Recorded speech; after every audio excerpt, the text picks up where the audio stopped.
Metal Gear Solid Delta is a good remake. In fact, it might be one of the best remakes, but that doesn't matter because it shouldn't exist. I'm far from the first person to make this analogy, but you wouldn't remake the Mona Lisa. You wouldn't remake the Statue of David. Why not? Our paint has gotten better. Our painters have gotten better. Our carving tools have certainly gotten better. It's because they're timeless masterpieces that don't need to be remade. They need to be enjoyed for what they are. Again, this remake actually surprised me with its quality, but that's ultimately irrelevant because it will never capture the soul of the original. Remakes are inherently soulless. Remakes are often seen as a way to catch up on something missed, but if you've never played the original Metal Gear Solid 3 before, then you still haven't. You've only played Metal Gear Solid Delta. The entire point of this is to get normie casuals to play the 20-year-old game and to pay full price for it, all while they convince themselves that they're fans of the original. Now, Metal Gear Solid 3 is not one of my personal all-time favorites, but it is an all-time great game. I can acknowledge that. Kojima is definitely not one of my favorites. I think he's massively overrated, but he has made some great games in the past. The original Metal Gear Solid 3 was sort of the precursor to woke games, sort of proto-woke. It has girl bosses, it's pro-globalism, and has a vague anti-fascist messaging, even with how incoherent its narrative actually is. I mean, the boss alone fought in Normandy while pregnant and kicks your ass this entire game. People will at the same time say that you're not supposed to take it serious because it's so over the top, while they themselves take it extremely seriously. I recently had an Instagram reel do pretty well, and there was multiple left-wing people in that reel's comments who were mad that I used gameplay from this game, because their entire lives, worldviews, personalities are viewed through the lens of the media that they consume. They can't think for themselves. And then they have the audacity to say that I can't critically think. If only they understood the definition of irony. Now back to Delta after that short rant. I was pleasantly surprised by the performance of Delta because everyone said it just ran horrendously bad.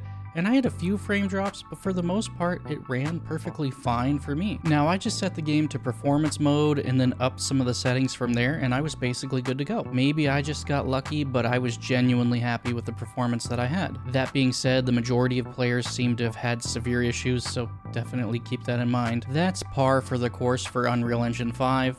It's genuinely ruining gaming. I should probably make a video about how Unreal Engine 5 is directly contributing to the decline of the gaming industry, especially when you combine the engine with the slew of incompetent diversity hires, corporate greed, and the injection of more and more leftist propaganda. Most of the games on Unreal Engine 5 even look the same because they're outsourced to India and to China for cheap asset farms. There's not really that much to talk about with Delta because the graphics and the controls are really the only improvements from the original. This game is basically the same as the original otherwise. I just recently beat the original Metal Gear Solid 3 as a refresher, and this was a fairly faithful remake. Now, because the controls are better, this game is much easier. They kept the original retarded AI, but the core gameplay mechanics of the original game was good, so it's a good thing that they basically left it alone. The original game was pretty clunky with a lot of menus, and this game still is, but definitely less so with the controls being modernized. Now, the original Metal Gear Solid 3 was so over the top that now with the improved graphics, some of the animations just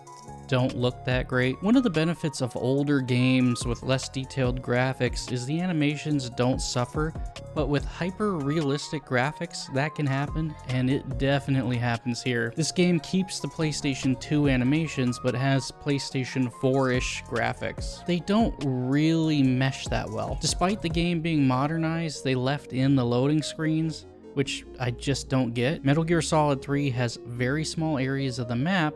They didn't need to keep in the loading screens. Reusing the voice lines from the original game was the right idea. The original voice acting in Metal Gear Solid 3 wasn't great, but I wouldn't trust Konami to cast new voices, so they made the right call reusing the old lines. Most of the characters look good in the remake, but a few aren't the best.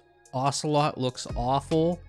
They fucked his character model up. He just looks so weirdly different. His chin is so long. The boss always looked weirdly androgynous, and so she still does, just even more so. I was also surprised that they left Eva's tits in the game. I would have bet any amount of money that they wouldn't do that. Now, it's not all sunshine and rainbows though. They did make her tits a little smaller, and they did alter the X-ray scene to make it a little less sexual. We can't have everything. Overall, Metal Gear Solid Delta really just feels like it's a graphical remaster and not a full remake, which again isn't the worst thing, but it doesn't feel like it does enough. At the same time, it just doesn't feel necessary either. It falls into that awkward middle ground where I really fail to see who this was made for, other than hardcore Metal Gear fans. And of course, like I said in the intro, to bring in a few new players who want to feel like they were fans of the original. Don't buy this game at full price. On sale, especially after it's patched, it's still a very enjoyable experience. Wait for a sale. Now, I was definitely far too late in uploading this. I don't even really know who this video's for. Most people have already decided whether or not they want to play this. The people who want to re-experience this particular blend of nostalgia have already played and probably beat the game. Now, the end of this video is just really for my audience in particular. YouTube has implemented this stupid ass hype feature. I swear, every time they update this platform, it's like they're trying to make it worse.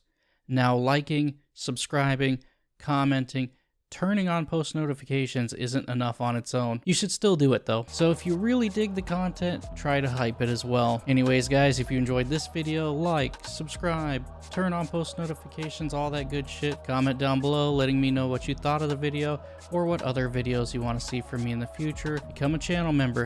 Check out my locals. I guess now hype the video too.